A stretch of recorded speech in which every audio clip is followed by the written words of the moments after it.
Coca Cola दुनिया की most popular soft drinks में से एक है, लेकिन क्या आपको पता है कि इंडियन गवर्नमेंट ने एक बार खुद का भी कोला निकाला था? क्या है इसके पीछे की कहानी और क्या हुआ हमारी सरकारी कोला का, जानते हैं इस वीडियो में।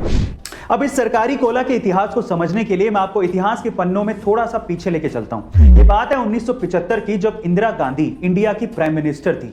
तब उन्होंने अचानक से इमरजेंसी लागू कर दी थी। इमरजेंसी के वो दिन भारतीय राजनीति के इतिहास में सबसे काले दिन माने जाते हैं, क्योंकि हर एक भारतीय का मौलिक अधिकार उस वक्त उनसे छीन लिया गया था। जब 21 महीने बाद यानी कि 1977 में यानी 1977 में इमरजेंसी को जब हटाया गया था और उसके बाद जब चुनाव करवाए गए थे, तो इंदिरा गांधी और कांग्रेस बुरी तरीके से हार गई थी और भारतीय राजनीति के इतिहास में पहली बार नॉन कांग्रेसी सरकार मोरारजी देसाई के नेतृत्व में बनने जा रही थी। अब सरकार नई थी तो नियम भी नए आने ही थे। कुछ नए नियमों में एक नियम यह भी था कि अगर कोई मल्टीनेशनल कंपनी इंडिया में अपना बिजनेस चलाना चाहती है तो उसे इंडियन पार्टनर्स चुनने होंगे और उनको 60% हिस्सेदारी देनी होगी। अब इसमें कोका कोला भी शामिल थी, लेकिन कोका कोला को यह चीज मंजूर नहीं थी। वो अपनी रेसिपी इंडियन इन्वेस्टर्स के साथ साझा नहीं करना चाहती थी। गाइस, मैं आपकी जानकारी के लिए आपको बता दूं कि आज भी कोका कोला की रेसिपी पूरे दुनिया में सिर्फ 2 लोगों को पता है और उन्हें पूरी निगरानी के साथ रखा जाता है, और वो भी कोका कोला के बहुत ही विश्वासी 2 लोग हैं।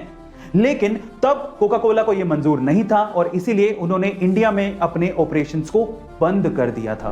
अब इस कहानी में आया असली ट्विस्ट। जब कोका कोला कंपनी ने भारतीय मार्केट को छोड़ दिया था, तब भारत की सरकार ने सोचा कि क्यों ना इतने बड़े मार्केट को हम खुद कैप्चर करें और क्यों ना अपना एक कोला लॉन्च करें। तब कहीं जाके भारतीय सरकार ने खुद का कोला लॉन्च किया था, जिसका नाम बेहद इंटरेस्टिंग था। उसका नाम रखा गया था 777, जिसको सरकारी कोला भी कहा जाता था। पर सवाल यह है कि इसका नाम 777 ही क्यों रखा गया? देखिए, इसके पीछे भी एक भारी गहरी मंशा थी। वो क्या थी, मैं आपको बताता हूं। एक्चुअली 1977 यानी कि 1977 को इमरजेंसी का साल कहा जाता है। ये वो साल था जब 21 महीने बाद भारत की जनता को इमरजेंसी से आजादी मिली थी। ये वो साल था जब पहली बार भारत के इतिहास में एक नॉन कांग्रेसी सरकार बनी थी। ये वो साल था जब कांग्रेस सत्ता से बाहर हो गई थी।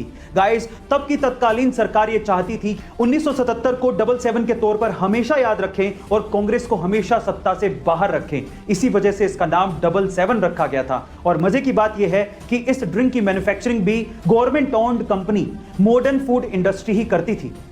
पर सरकारी कोला 777 का यह आइडिया इंडियन मार्केट में पूरी तरीके से फ्लॉप रहा। इंडियन मार्केट में 777 चल ही नहीं पाई, वैसे ही जैसे कि मोरारजी देसाई की सरकार नहीं चल पाई।